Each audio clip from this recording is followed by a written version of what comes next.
Krisis Republik Romawi. Pada awalnya, Republik Romawi didirikan atas prinsip anti-monarki, di mana kekuasaan tidak dipegang oleh seorang raja, melainkan oleh dua konsul yang dipilih setiap tahun. Sistem ini memberikan ruang bagi rakyat untuk memilih suara dalam pemerintahan melalui senat. Namun, seiring waktu, kesenjangan antara kaum kaya atau yang dikenal dengan nama patrician dan kaum miskin yang dikenal dengan nama plebeian semakin melebar. Konflik sosial ini menciptakan ketegangan yang mengancam stabilitas republik. Selain itu, perang berkepanjangan seperti Perang Punisia melawan Kartago memperluas wilayah Romawi, tetapi juga memberikan kekuatan besar bagi jenderal-jenderal militer seperti Julius Caesar, Pompei, dan Crassus. Ketiganya membentuk triumvirat. Pertama, sebuah aliansi politik yang ada akhirnya berubah menjadi persaingan sengit. Julius Caesar menjadi figur sentral dalam perubahan besar ini. Ia memanfaatkan popularitas dan kekuatan militernya untuk merebut kekuasaan. Ambisinya untuk menjadi diktator seumur hidup memicu kemarahan para senator yang khawatir akan kembalinya sistem monarki. Pada tahun 44 sebelum Masehi, Kaisar dibunuh oleh sekutunya sendiri dalam senat. Pembunuhan ini bukannya memulihkan republik, melainkan memicu perang saudara besar yang mempercepat keruntuhan. Dari kehancuran ini, Octavianus, keponakan sekaligus pewaris Kaisar, muncul sebagai penguasa tunggal setelah mengalahkan Marcus Antonius dan Cleopatra dalam pertempuran Actium.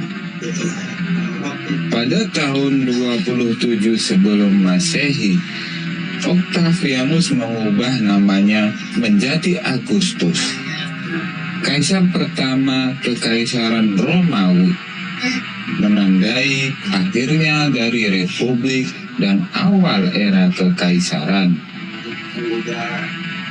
Runtuhnya Kekaisaran Romawi Barat, Kekaisaran Romawi di bawah Agustus mencapai puncak kejayaannya. Tetapi masalah internal muncul seiring waktu.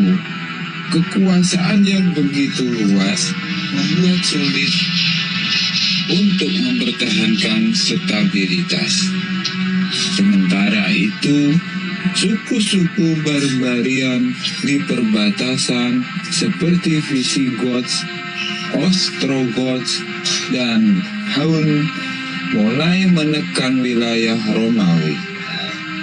Pada abad ketiga Masehi, Romawi menghadapi krisis abad ketiga, periode di mana kekaisaran hampir runtuh akibat perang saudara, invasi, dan bencana ekonomi.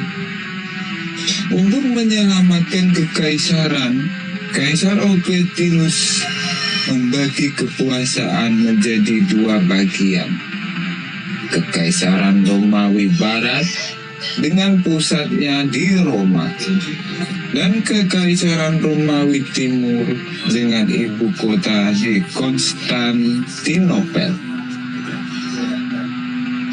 Langkah ini hanya menunda kehancuran.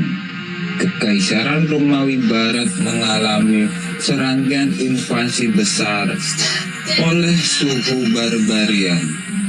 Pada tahun 410 Masehi, Roma untuk pertama kalinya dalam 800 tahun berhasil ditembus oleh Visigoth di bawah pimpinan Alaric.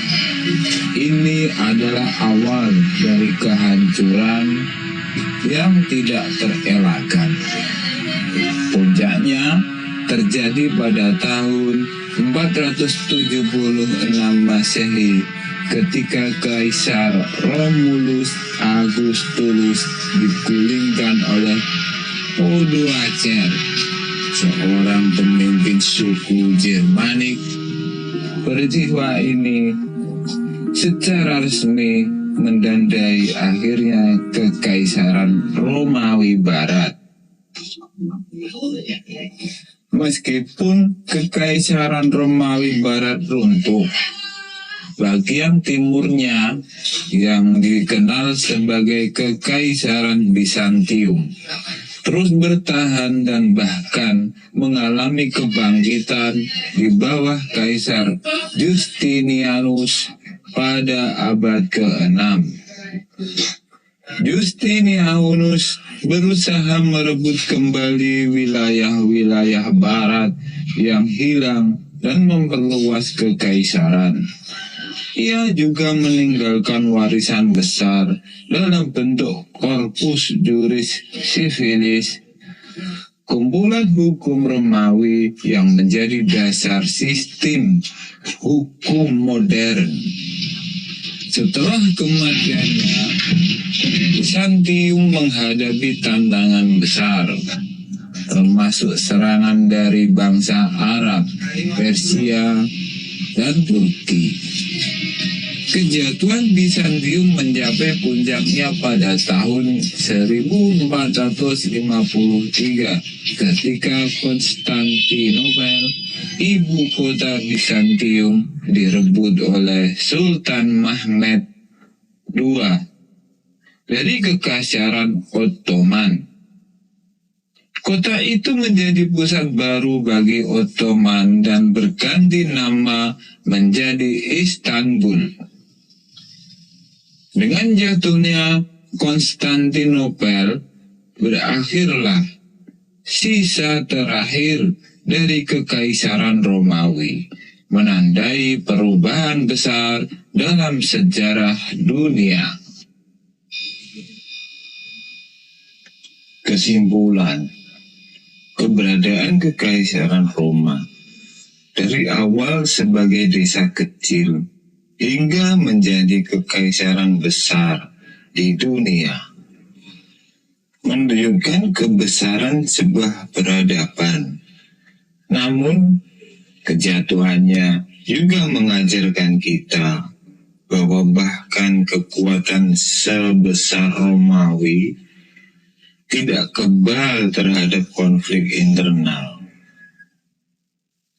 Ketidakstabilan ekonomi dan tekanan dari luar, warisannya bagaimanapun tetap hidup dalam hukum, seni, arsitektur, dan budaya modern yang kita nikmati hingga saat ini.